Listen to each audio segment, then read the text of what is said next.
Jeg sover elendigt, spiser meget McD, træner uregelmæssigt. Hvor meget træning skal jeg tage? Q&A, venner. Dagens træning. Ben. Det er lørdag. Klokken er lidt i 10. Vi er tidligere oppe, fordi at der er fødselsdag senere. Jeg har en masse arbejde, der skal nås inden. Men træningen i dag bliver en QA, tænker jeg. Så jeg lavede en spørgerunde i går på min Instagram.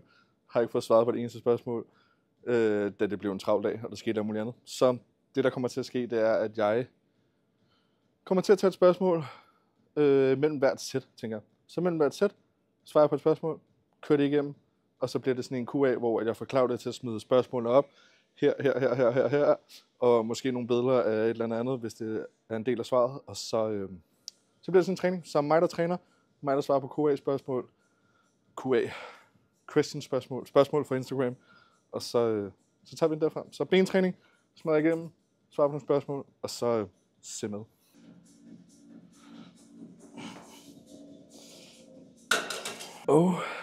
Tidligere nede. Der holder godt nok på biler nede, men jeg kan ikke se nogen mennesker nede, så helt alene i gym. Men lad os tage det fra en ende af. Der kommer alligevel en OK del af spørgsmål. Første spørgsmål fra Rasmus. Kan smerterne i din albue stamme fra stivhed i ledene grundet krudten? Det er faktisk et godt spørgsmål. Jeg tror ikke, det kommer som nok ikke direkte under krudten. Hvis du mindre du kører noget, som er tørrende for din led, altså hvis du kører høj mast, hvis du kører Winstrol for eksempel, det har tendens til at tørre ledene ud. Men det er ikke direkte, det gør ikke din led stive. Man kan sige, det der lidt kan ske ved, at du kører krudt, det er, at dine muskler og din styrke vokser hurtigere, end din led og dine sener kan følge med i. Og det er som regel også derfor, at der er en del flere skader i enhanced bodybuilding, end der er i naturlig bodybuilding, lige præcis på grund af, at musklerne og styrken vokser hurtigere, end din led og dine sener kan følge med i. Men direkte stivhed, så skal det komme af, at dine muskler vokser så hurtigt, at du bliver stiv. Jeg vil ikke sige, at der er en direkte en-til-en overgang for det. Så hvis det er fordi, du er stiv i din led, er du nok bare tight hen over din mobilitet og hen over dine muskler. Så få noget behandling, få noget massage, arbejde på din mobilitet, og så burde det nok gå væk. Så, ellers så snak med en fys, hvis du føler dig meget stiv. Men som sagt, jeg tror, der er ikke, ud fra min erfaring og ud fra min viden, er der ikke en direkte sådan overgang fra stivhed i led til krudt.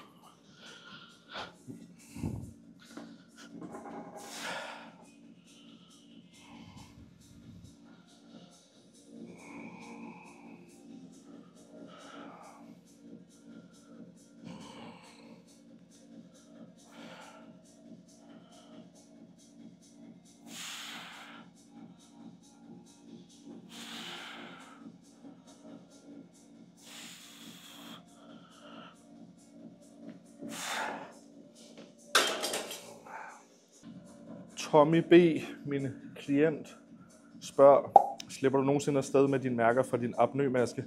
Og han mener, de her mærker, jeg får herinde, det var rigtig, rigtig slemt på et tidspunkt. Det blev faktisk så slemt, at det blev til sår. Det er blevet bedre. Jeg har fået købt nogle, hvad er det hedder, sådan nogle silikone, nogle til at lægge henover. Har ikke fået brugt dem endnu. Jeg har indtil videre bare brugt sådan nogle næsestrips. Så i stedet for at sætte dem, hvor de faktisk virker hernede på næsen, har jeg smidt dem deroppe, hvor at jeg ligesom får sårene.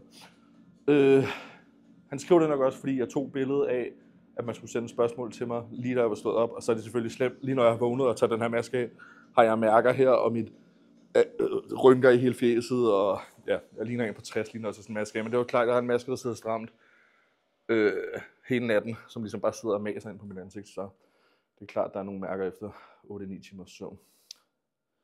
Men umiddelbart er de ved at være væk. Nogle nætter er det slemmere end andre, så de skal nok gå væk.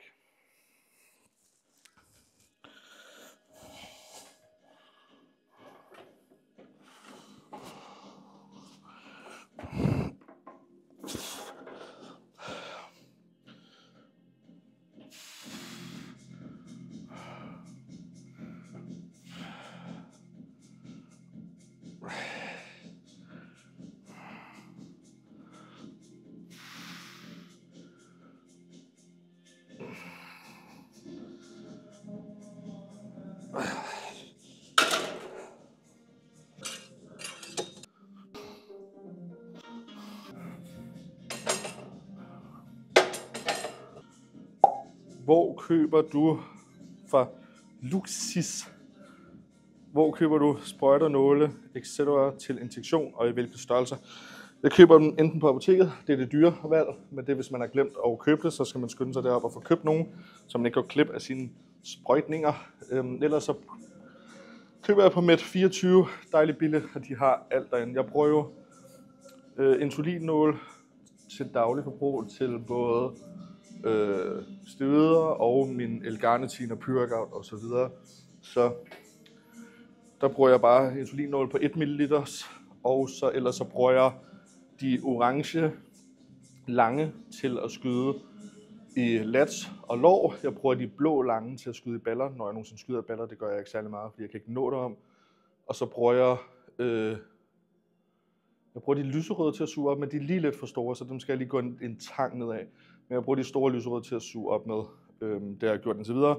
Som sagt, de er lidt for tykke, lidt for voldsomme til også til at suge op med, så der skal jeg lige en gang ned. Og så bruger jeg 10 ml sprøjter til at suge op til ugen, og jeg bruger 3 ml sprøjter til at suge op til ugen.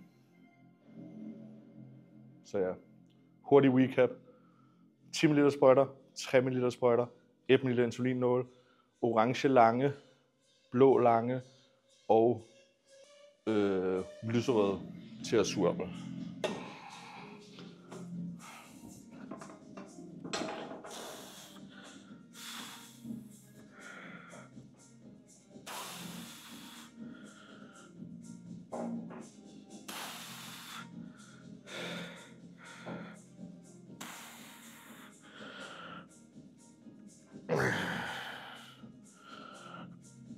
Up. Up.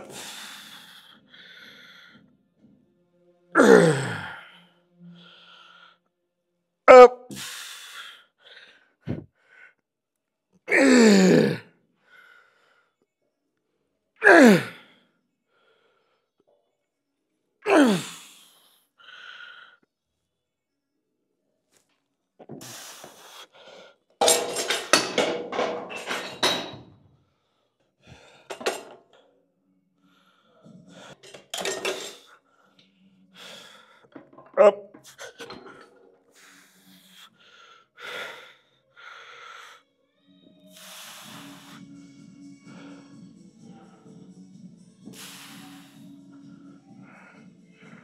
Up. Up.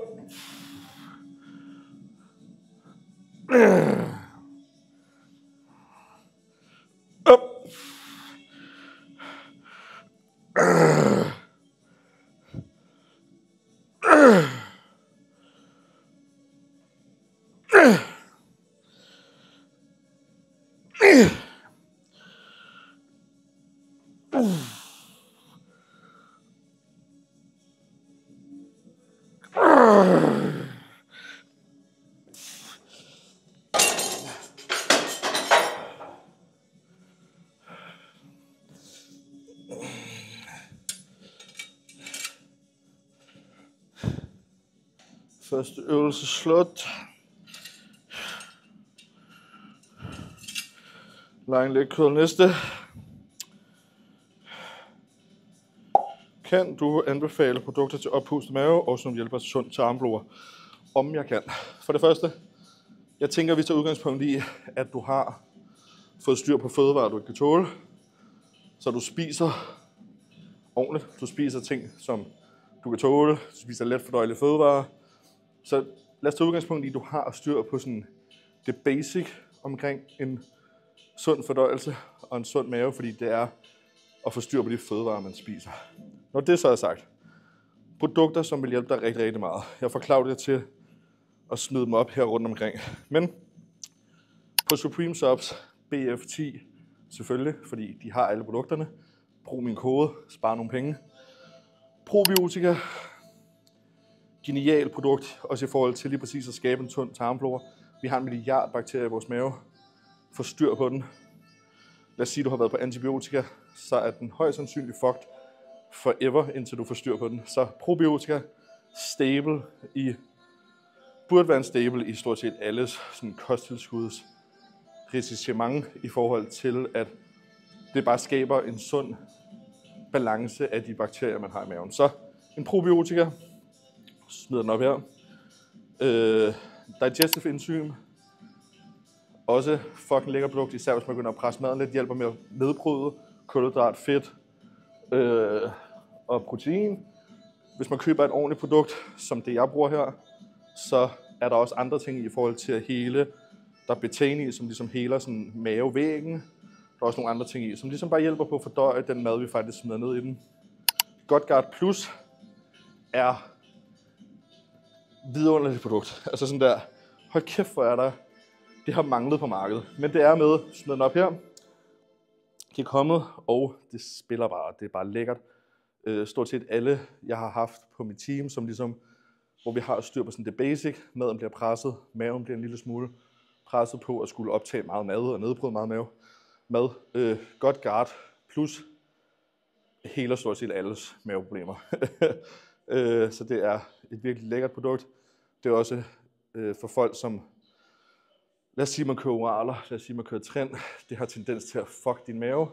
Sjovt nok går GodGuard ind og gør, at mange ikke har problemer selv på ting, som fucker maven. Så virkelig lækkert produkt. BPC 157 oralt på ARK. Du kan ikke få det på Supreme Subs lige nu. Det kan du købe på Biolab, så den smider vi lige herover. Også virkelig lækkert til at hele tarmflora, hele fordøjelsen. Det er jo et healing peptide. Normalt skyder man den for at hele muskler, sener og led. Oralt så ryger det ligesom ned i maven, ned i tarmene og heler tarmene, heler maven osv. Så det er også et virkelig, virkelig lækkert produkt. Så igen, probiotika, digestive enzym, GodGuard Plus, BPC 157. Jeg håber, Claudia kan følge med på alle mine tegn, jeg sætter rundt omkring og smider det rundt. Og så selvfølgelig Supreme Subs, BF10, sparer nogle penge, hjælper mig, hjælper jeg selv. Glutamin kan også være et rigtig, rigtig lækkert produkt. Man skal bare have en del af det, så sådan 20-30 gram om dagen. Heler også tarmflora, heler også maven, heler også mavevæggen. Så det kan også være et rigtig, rigtig smart produkt. Så sådan noget simpelt noget, som får styr på ens væskebalance, elektrolytter, Hydraflow kan også være en rigtig, rigtig god idé at starte dagen med at få styr på at hydrere sin mave, hydrere tarmene. Det hjælper også rigtig, rigtig meget på fordøjelsen. Så det er også nogle ting, lige at tage højde for.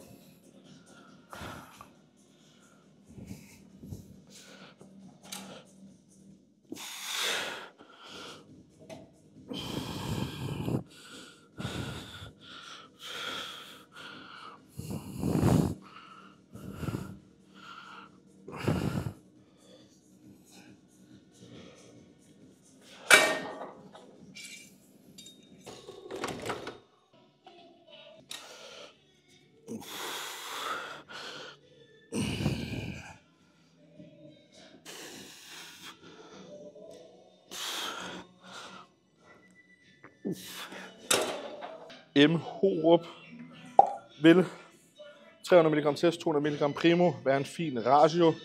Primært kun test only tidligere. Det her med ratioer, venner, luk dig op og skid i dem, fordi det er forskelligt. Det er individuelt. Ja, det er en fin ratio, men det kan også godt være, det er for meget primo, som crashet østrogen. Det kan også være for lidt primo i forhold til, hvor sensitive du er for test. Så prøv det af. Se, hvad du tager din tidligere kur. Gik det fint bare på test? Det er rigtigt, tilføj lidt primo. Se, hvordan det fungerer. Igen, de her ratioer, de ændres også, jo større de bliver. Jo større mængder det bliver, jo mindre mængder det bliver. Så det her ratio, 1 til 1, 1 til 2, luk dig op og skid i det. Prøv det af. Test af, hvad det fungerer. Og så tag den derfra. Hvis du har kørt test only før, så er det fornuftigt lige at prøve at smide noget primo på den her gang. Se, hvordan det fungerer. Og så tag den derfra. Og se, hvordan din krop reagerer på det. Dårligt for styrketræning at lave 30 minutter cardio lige efter. Har jeg ikke tid til at gøre det separat? Nej. Det er helt fint, hvis du ikke har tid til det efter. Jeg vil sige, så længe vi holder os inden for sådan en fornuftig tidshorisont i forhold til, at du ikke stiller dig ind og laver en halvanden times cardio, efter du har trænet, så sker der ikke det store. Som sagt, få din mad, få dine proteiner. Hvis du ikke har tid på andre tidspunkter af døgnet, så lav det der. Det er det der med cardio. Lav det, når du har tid. Er det 100% optimalt? Nej, men det er bedre, end du ikke laver det. Så igen, og så snakker vi marginaler. Altså, er du IFBB Pro og skal stille dig op på olympiascenen, så kan du måske godt snakke om, at det ikke er det mest optimale at gøre. Men for 99% af folk, lav det, når det passer ind. Det vigtigste er bare, at du ikke laver det før træning, så det går ud over din styrketræning. Lav det efter træning. Som sagt, stil dig ind, at en halv time, 45 minutter, sker der ikke det store. Er vi over en time, halvanden, måske dele det op, lav det om morgenen. Men hvis det er der, du har tid, så lav det der en halv time efter træning. Sker der ikke noget ved. Jeg kørte faktisk hele min sidste diæt. Hele min sidste konkurrencediæt, der lavede jeg cardio efter træning.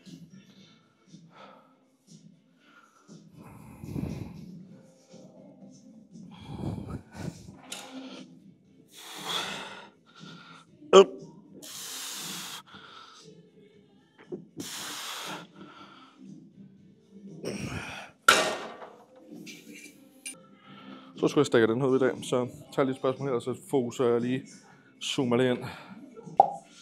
Turbocharge V2, er det også bare den muskel, man træner? Tak for de 10%.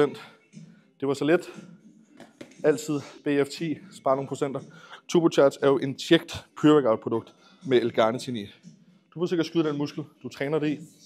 Det ligger systemic, eller hvad fanden det hedder, så bare skyd en muskel. Kvarter, 20 minutter, halv time før du træner. Det er ligegyldigt med at skyde den muskel, du træner. Så skyd en muskel.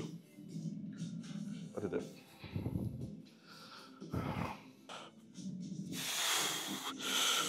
Up. Up. Up. Up. Up.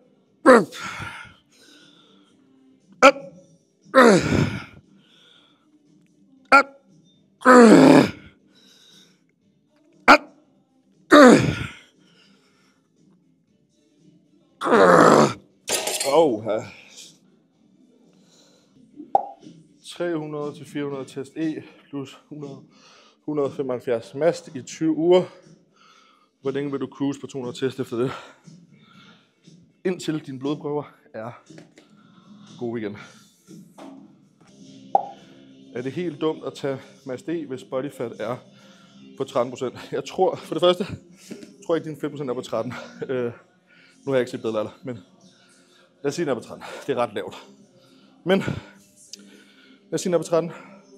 Nej, hvorfor skulle det være det? Hvorfor skulle det være det? Det er dumt, hvis du kan styre på din træning og din kost. Og din søvn, som er det, der betyder noget. Men fordi din 5% er 13, nej, hvis den havde været 30 eller 35, så kunne vi måske snakke om, at du måske burde tabe dig lidt før du overvejer at begynde på krudt. Men nej, det er ikke dumt, bare fordi din 5% er 13. Som sagt, hvis alle de vigtige ting spiller.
Au. Au. Au. Au.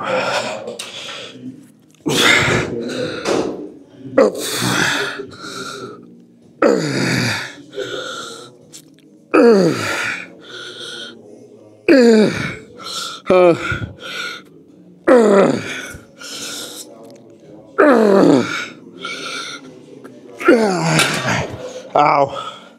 Fuck it. Glutathione, er det noget, du har erfaring med? Og har du nogle anbefalinger omkring det? Det er jo nok et af de bedste sådan, anti-inflammatoriske og sådan, sundhedsprodukter, der er på markedet. Det fungerer en lille smule bedre. Inject, det gør dog ret ondt at skyde. Vi Enhance Engineered Muscle, som også laver V2 og L-Carnitin og Turbocharge og så videre, har også en C-vitamin glutathione inject, som skulle være ret god. Og virkelig sund i forhold til sådan der at være antiinflammatorisk og virke på en masse sundhedsparametre i kroppen. Jeg kører det bare selv om morgenen. Og ærligt, hvis du er en, der er syg generelt, eller meget syg, tilføj glutathione til din diæt. Fordi det er, du bliver ikke syg, når du tager det. Altså det er så lækkert et sundhedsprodukt. Så igen, jeg kører det bare på sådan en drik i min morgenshake, inden jeg går ud og går min morgentur. Så, og det får hos os på Supreme Subs BFT-kassen. Jeg har set på store slår, det her.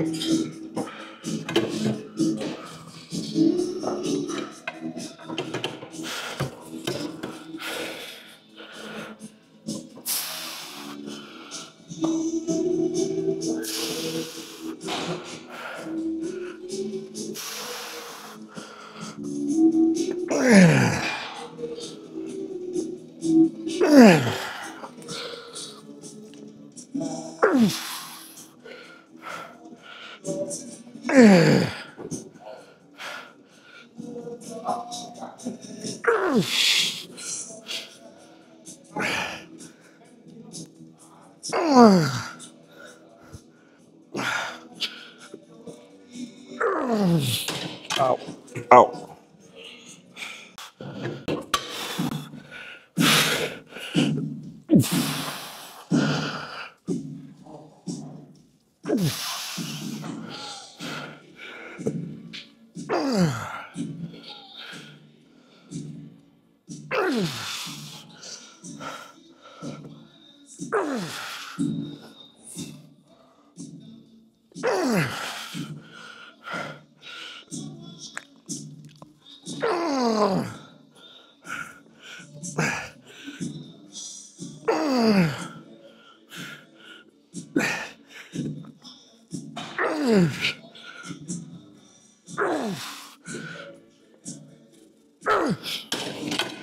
Au.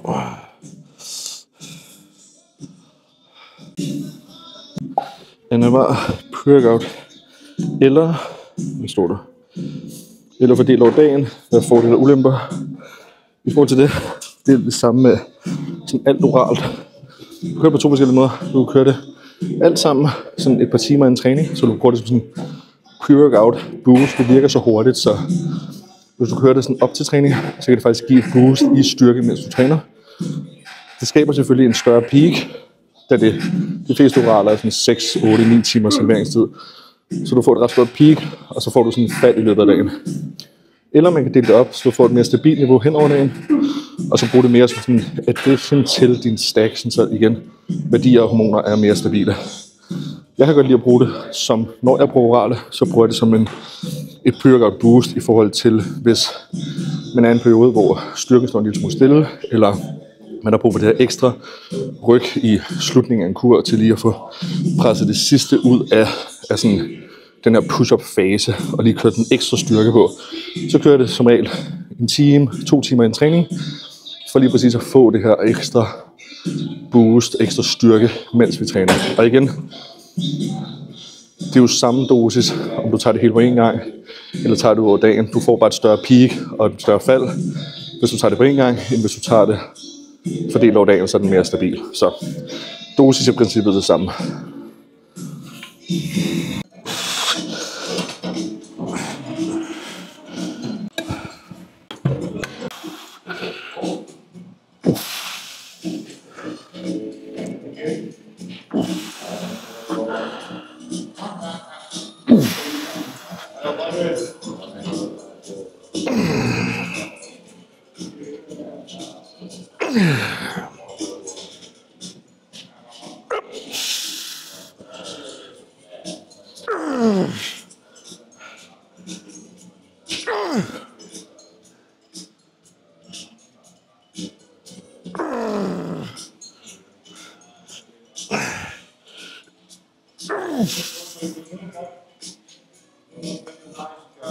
Fuck. Au. Jeg håber... jeg ved, det her det er et for sjovt spørgsmål. Men jeg sover elendigt, spiser meget McD, træner uregelmæssigt. Hvor meget træning skal jeg tage? Ved du hvad, ven? hvis nu du bare kører 1,5 gram træn, så skal du nok sove endnu dårligere og spise endnu dårligere og få meget, meget mindre resultater. Så tag 1,5 gram 2 gange om dagen, så tror jeg, du vil være i mål. BBC 157 er Biolabs legit. Alt på Biolabs er legit. Det er lavet på farmaceut-niveau nede i Polen, så alt på Biolabs er mere end legit. Og der ligger også labprøver på det hele. Hvis du går ind på deres BPC, så tror jeg faktisk, hvis du går ind på alle deres produkter, ligger der, hvis du bladrer videre igennem billederne, ligger der labtest af alle deres produkter. Din mening og holdning til peptider. Nogle ting kan noget. Nogle ting er spild af penge. Igen, ligesom er så meget andet.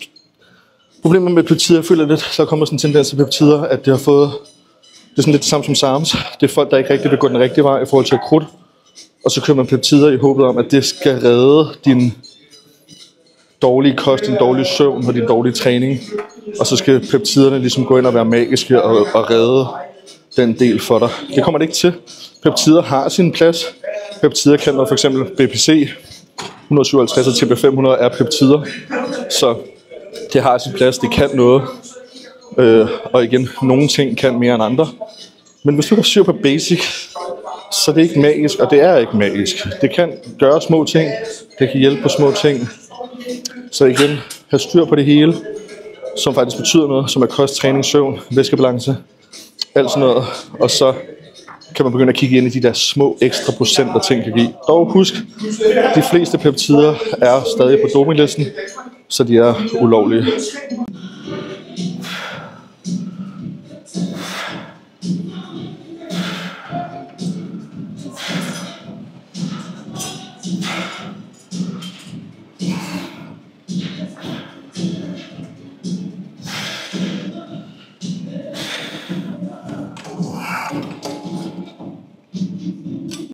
Hvordan laver du en cream of rice, og burde man køre det sammen med andet? Jeg har faktisk... Ja, der var kommet en video op om, hvordan jeg laver min cream of rice lige inden den her video. Så gå ind og se min YouTube. Der viser jeg step by step how to make a cream of rice. Og man burde køre det sammen med andet, det kommer an på, hvad du vil. Altså cream of rice er jo bare... Det er rismel, så det er bare ris. Så du kan køre det med, hvad du vil. Jeg har det efter træning sammen med proteinpulver og bær. Jeg har det om morgenen sammen med bær og banan proteinpulver. Jeg har det om aftenen sammen med min æg og min toastbrød. Så har jeg en cream of rice ved siden af. Så jeg har det faktisk også ved siden af min is nu, fordi jeg har skiftet dadler ud. Så du kan gøre med, hvad du vil. Igen, det er bare ris. Ren hud på TSD, især i ansigtet. Hvad kan hjælpe? Kør lavere dosis, eller først forstyr, som det krudt kan gøre. Det kan give en lille smule oliet hud og en lille smule mere fedtet sved og en fedtet hud. Så for det første, gå mere i bad. Skift dine laner, hovedbudbetræk, så videre noget mere. Skift dit håndklæde noget mere. Sørg for at skifte tøj, når det er, du er svedt. Når det ligesom er på plads, så hvis der stadig er problemer med sådan uren hud, så vask ansigtet et par gange om dagen. Og ligesom få det her fedtede hud og fedte væk fra ansigtet, hvis det stadig ikke virker. Så tager nogle blodprøver. Det kan også godt være, at du kører for meget test, så dit østrogen er for højt, som skaber noget ubalance i dine hormoner, som gør, at du producerer lidt for meget akne og bumser osv.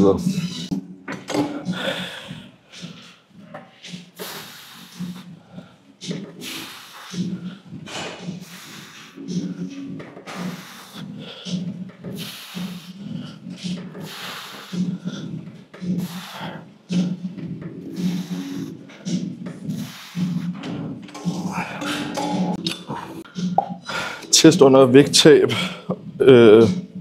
Go eller no-go, hvis jeg er for længe. Det er ikke sådan, det hænger sammen, men test.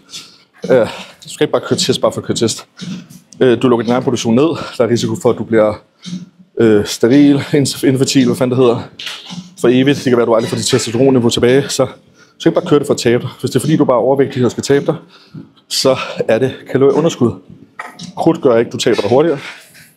Så et kalorieunderskud. Bevæg dig mindre, eller bevæg dig mere. Spis mindre. Det er sådan, du taber dig. Det er sådan, et vægttab fungerer. Så gør det. Op. Op. Op.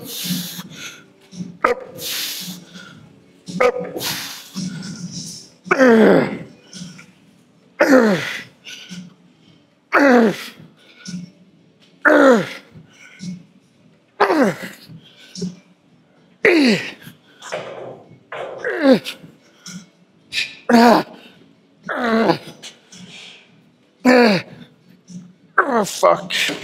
Au. Oh.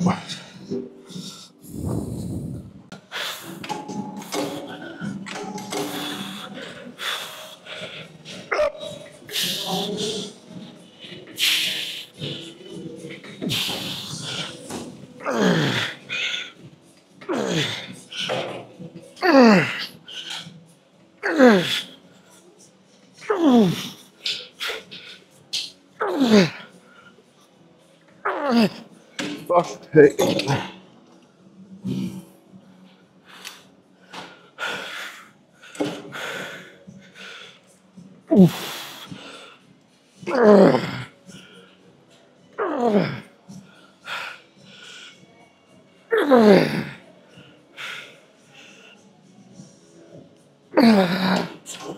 Au, au, au.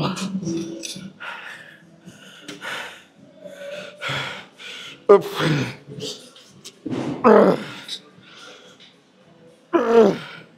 Ah. Up. Au, au, au, au, au, au. Au, au. Så småt ved vejs ende. Skal vi lægge arm om opvasken? Ellers tak du. Jeg tænker, at jeg bare tager den og undgår en eller anden dum skade. Hvornår er det realistisk, at du kan stå på scenen til løb til Mr. O? Jeg ved sgu ikke, om der er noget realistisk på det. Målet er som sagt lige nu delt op i et par enkelte mål. Første mål er at få mit pro-kort i 2026. Næste mål er at stille mig op på en pro-scene.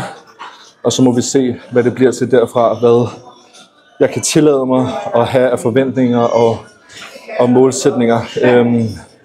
Mr. O er lang vej fra, hvor jeg er lige nu. Selvfølgelig er målet at stå på en pro-scene og være med i toppen der. Det vil da 100% være målet. Men Mr. O, så skal jeg lige få et pro-kort, og jeg skal lige vinde et pro-show i open bodybuilding, og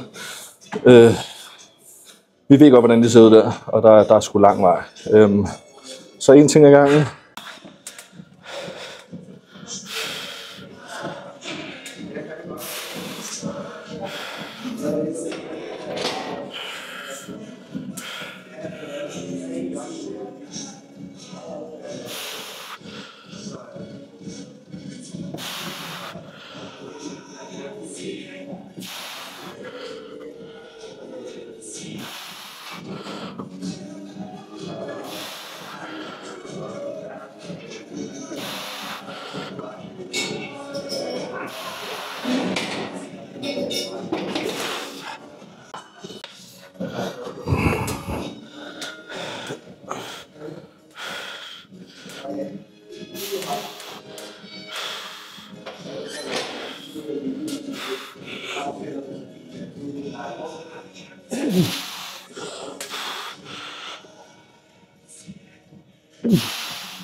Fuck, man. Oh, shit. Oh.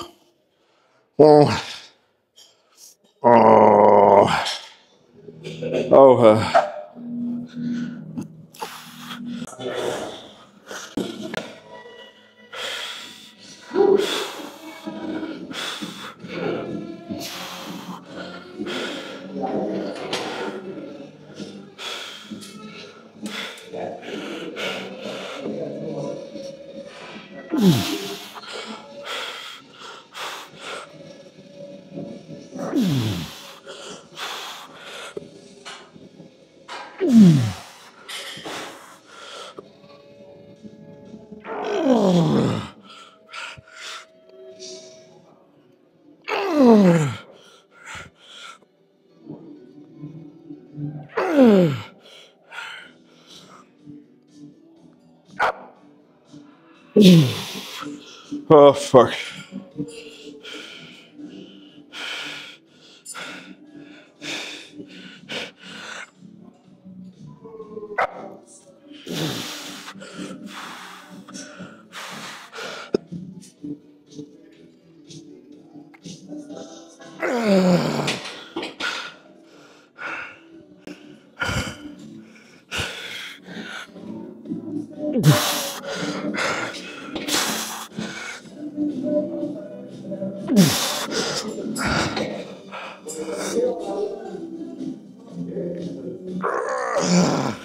Ah, fuck.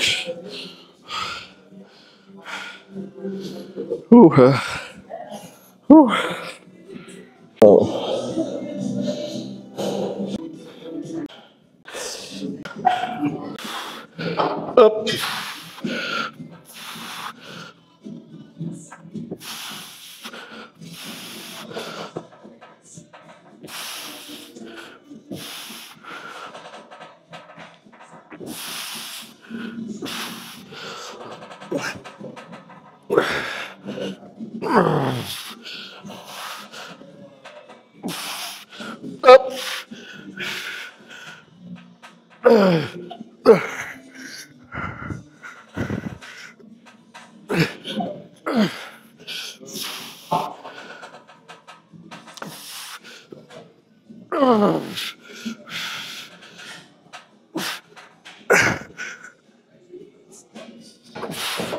Oh.